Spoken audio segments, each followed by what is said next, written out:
Jim Carrey, one of the most energetic and successful actors of our time. Many of us know him from his comedic roles in Living Color, Son of the Mask, Dumb and Dumber, Ace Ventura: Pet Detective, The Grinch, which is my personal favorite, but he has also produced in some more dramatic roles like The Truman Show, Man on the Moon, and Eternal Sunshine of the Spotless Mind, which he actually won Golden Globes for. He is one of the most versatile actors in the industry, sitting him at tables with some of the most elite of people in the world. And we know what that comes with. But in this video, we'll be reacting to a speech that he recently gave on how suffering equals salvation and how compassion and forgiveness actually opens up the floodgates of heaven in your life. Let's check out this video. The fact that I believe that this room is filled with God, and that you are heroes to me, and I admire you. Because when you step through these doors, you decide to be a part of this family, you've made a decision to transcend and to leave darkness behind. And it takes a champion to make that decision. And I really want to speak to the fact that I've had some challenges in the last couple of years myself. So I know he said some very sketchy words to a lot of the Christian community out there.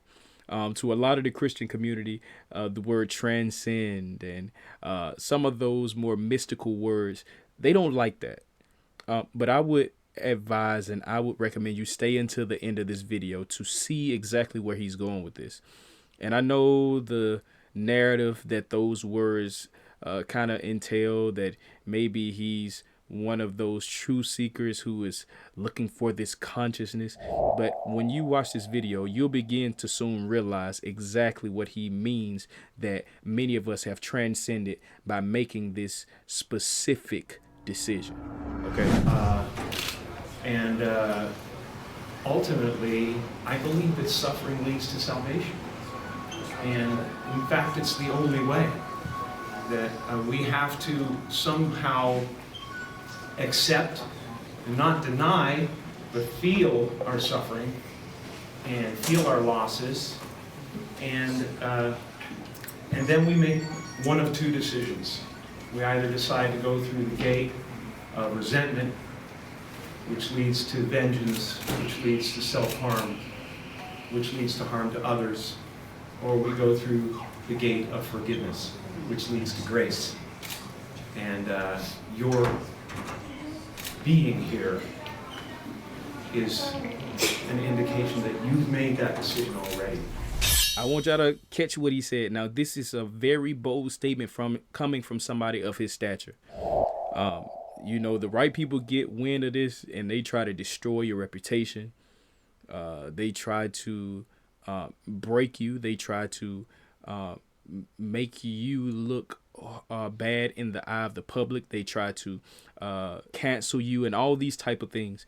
But his bravery, which he's had a reputation of being a brave person when it comes to saying the truth, his bravery and stating this concept that suffering is the only way to salvation, it shows you that he understands not only life, but he understands the story of Jesus, right? He understands the concept of what God has ordained for us, because although we are saved through someone else's suffering, so we didn't necessarily have to suffer to get saved, that suffering still had to take place, right? And what a lot of Christians don't understand, and why a lot of Christians leave the faith, is because they see the suffering that Jesus went through and they say, whew, thank God I didn't have to go through that.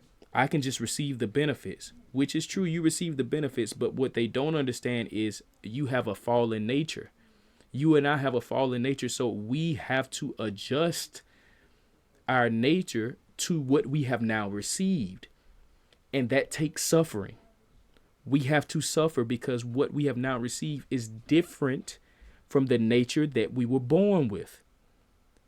And so now we have this inward battle between our spirit and our flesh, the godly nature versus the carnal or sinful nature. And there is a war between it. It's like everything begins to go wrong when you get saved. But he's going to explain to us how to get out of it. Now, he's not a pastor. He's not a bishop. He's not a priest. He's not a prophet. He's none of these things as the church would call it. But I believe if you listen, you can hear some glimpses of God's Spirit speaking. All right. You've made the decision to walk through the gate of forgiveness to grace, just as Christ did on the cross. He suffered terribly, and he was broken by it to the point of doubt and a feeling of absolute abandonment, which all of you felt. And then there was a decision to be made. And the decision was to look upon the people who were causing that suffering, or the situation that was causing that suffering, with compassion and with forgiveness. And that's what opens the gates of heaven for all of us. So I wish that for all of you. I wish that for myself. I know that, no matter what I've suffered, most of you have suffered worse than that. But that's why I admire you, because you're here, and you will have grace, because this decision has been made. So I'm so glad to be with you and to be a part of this. Thank you, Father Greg. Thank you, John. So we see this speech that Jim Carrey just gave, one of the most comedic actors, one of the most successful actors that we have in this time, but yet and still he was able to present this not scripted, from the heart message to not only the people that was in that room, but also to those who have an ear to hear. I think that so many people lose the message because they do not, confirm, or they do not accept who it's coming from. And that's why so many people miss the message of grace when Jesus was here.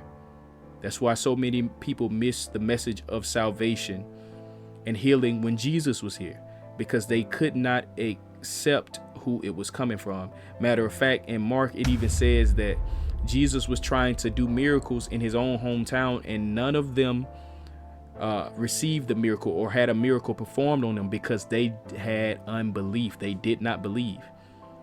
I would advise many of you, especially those of you who are Christians, and those of you who may not be Christians, who stumbled on this video of this very famous actor and this young black boy reacting to it.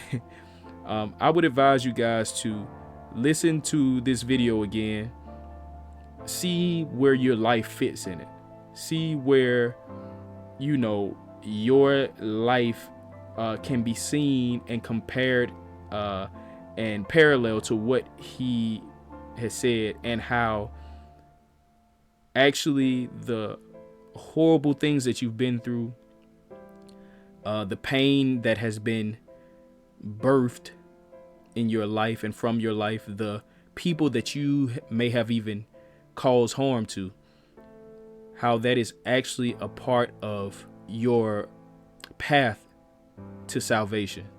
It's actually a part of your walking into the grace of God.